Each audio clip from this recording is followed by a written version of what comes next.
워런 버핏이 이끄는 버크셔 해스웨이가 지난 주말에 공시를 통해서 3분기에 현금 잔고가 3,252억 달러, 우리 돈으로 449조, 450조 원으로 기록적인 수준으로 늘었음을 밝혔죠. 말씀을 드렸었습니다. 버크셔의 현금 잔고는 나이키, 골드만삭스, 코카콜라, 디즈니의 시가총액보다도 큽니다. 이렇게 큰 세계적인 기업을 사고도 남을 금액입니다. 450조. 우리나라의 시가총액 1위 기업 삼성전자 주식을 전부 사들이고도 남는 돈입니다. 삼성전자 시가총액이 현재 350조 4천억, 350조니까 450조 가지고 100조가 남아요. 삼성전자 사고도 100조가 남습니다. 올해 3분기는 특히 8월, 9월에 미국 대선 불확실성과 엔캐리 트레이드 청산, 중동의 지정학적 리스크 등으로 미국의 증시 공포지수가 연중 최고치를 기록하는 등의 변동성이 급격히 커졌던 시기였습니다. 가장 많이 보유했던 애플 주식은 작년 말 이후 거의 3분의 2를 팔았습니다. 뱅크 오브 아메리카 역시 많은 지분을 꾸준히 매각을 했습니다. 현재 주식 포트폴리오에는 70%는 애플, 뱅크 오브 아메리카, 코카콜라, 쉐브론 등의 5개에 집중되어 있습니다. 거기다가 버핏은 자신의 주식인 버크셔 자사주 매입도 중단한 상태입니다. 2분기에 3억 4,500만 달러의 주식을 매입한 이후로 다시 사지 않고 있습니다. 버크셔는 배당을 하지 않는 대신 현금 보유액 일부를 자사주 매입에 사용해서 주가를 떠받쳐 왔는데 이것을 일시 중단한 것은 2018년 이후 처음입니다. 버크셔 주가가 그만큼 오른 것이 중단 배경으로 꼽히기도 합니다. 버크셔는 3분기 실적 발표와 함께 공개한 자료에서 애플 주식 가운데 1억 주를 매각한 것으로 확인됐습니다. 3분기 말 현재 보유 애플 지분 규모가 3억 주로 줄었습니다. 이로써 버크셔가 보유한 애플 지분 규모는 연초 9억 500만 주에서 이제 3분의 1 수준으로 대거 감소한 것입니다. 버크셔는 그동안 애플 투자로 상당한 수익을 올렸습니다. 다른 종목에 비해서 월등히 많은 수익을 올렸습니다. 애플은 1일 마감가가 220.91달러지만 버크셔는 주당 평균 매입 가격이 35달러에 불과했습니다. 주로 2016년에서 2018년 애플 주식을 집중적으로 사들였습니다. 버핏은 버크셔 주식 포트폴리오에서 애플 비중이 지나치게 높은 점을 감안해서 애플 보유 물량을 지속적으로 축소한 것으로 보입니다. 오늘 데이터 트랙 리서치의 공동 창립자인 니콜라스 콜라스는 버핏의 이례적인 주식 정리의 배경으로 3가지 이유를 들었는데, 첫째로 버핏이 대다수 주식이 과대평가되어 있다고 본다는 것입니다. 이것은 올 들어서 대량 매도한 주식들뿐만 아니라 자신의 회사인 버크셔 해스웨이 주식에 대해서도 마찬가지입니다. 따라서 깊은 조정이나 전면적 하락장에 취약하다고 생각한 것입니다. 버핏은 저평가된 견고한 투자를 찾는 것을 수십 년의 투자 철학으로 지켜왔습니다. 현재 S&P 500은 21.5배의 주가수익 비율로 거래되고 있고 21년 4월 이후 최고 수준에 가까워지고 있습니다. 버크셔의 클래스 A 주식만 해도 22.6배의 PER로 거래되고 있습니다.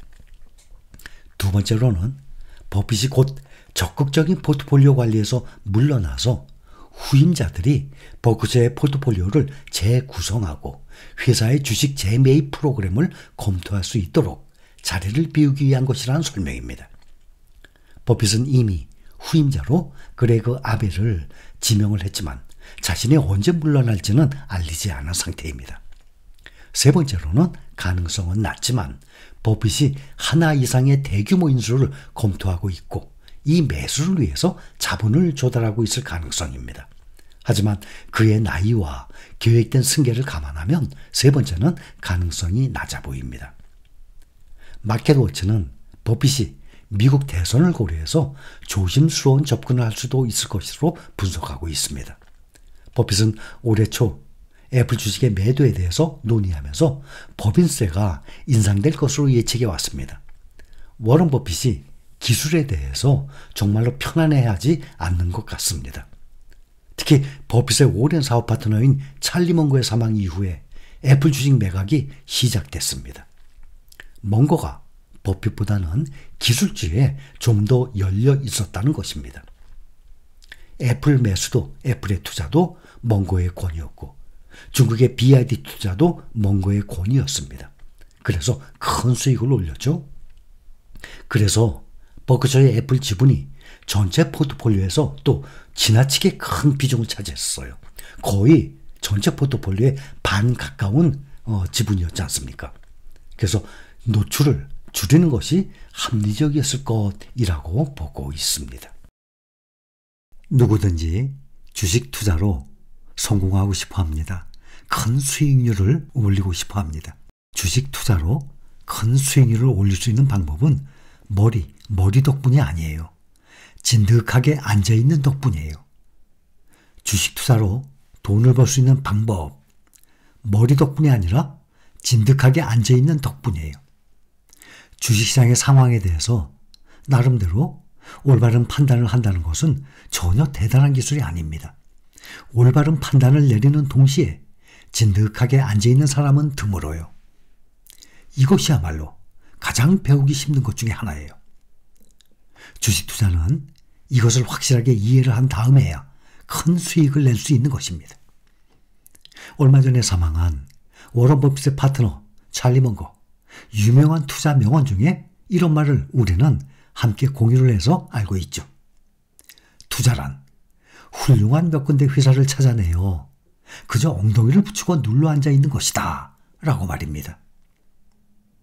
투자이신 워런 버핏의 아주 많이 들었던 투자 명언, 주식시장은 인내심 없는 사람의 돈을 인내심 있는 사람에게 이동시키는 도구다. 저는 정말 이 명언에 너무나도 공감을 합니다. 그런데 우리는 이 명언을 너무나 많이 들었지만 막상 주가가 하락을 하게 되면 그 유명한 명언 한쪽 귀로 듣고 한쪽 귀로 흘려보내버리게 됩니다. 당장 내 투자 장부에 마이너스가 찍혀 있어. 이거 어떻게, 이게 더 중요한 겁니다. 우리는 가끔 매스컴을 통해서 이런 내용들도 접합니다. 어떤 내용들인가 하면 그런 거 내용 보면 부러워요. 오래전에 사던 주식을 잊고 있었는데 지금 생각나서 열어보았더니 수십 배가 불어났다는. 주가가 하락을 해서 포기를 하고 없는 돈이다 생각을 하고 내버려 그냥 두었더니 내가 샀었던 금액보다 지금 몇 배나 불어나 있었다는 그런 내용들. 접해보셨죠? 주식 투자에 있어서 인내심은 무엇보다 중요합니다. 그래서 인내심을 강조하는 거예요. 주가의 하락장이 없다면 인내심 그렇게 중요하지 않죠? 이 인내심이 언제 중요하냐면 재작년처럼 2022년처럼 하락장일 때 성공하는 투자자라면 정확한 판단을 내리는 것도 중요하지만 확신을 가지고 꿋꿋이 밀고 나갈 용기를 지녀야 하고 그리고 그 주식이 열매를 맺을 때까지 몇 달 아니잖아요. 그렇죠? 가장 짧아야 3, 4년. 그 주식이 열매를 맺을 때까지 느긋하게 그냥 깔고 앉는 것 아닙니까? 찰리 먼거의 말대로. 느긋하게 기다릴 수 있는 그런 지혜로운 인내심도 갖춰야 합니다. 이것이 주식 투자자의 마인드, 마음가짐이라는 것을 우리는 절대 잊지 말아야 합니다.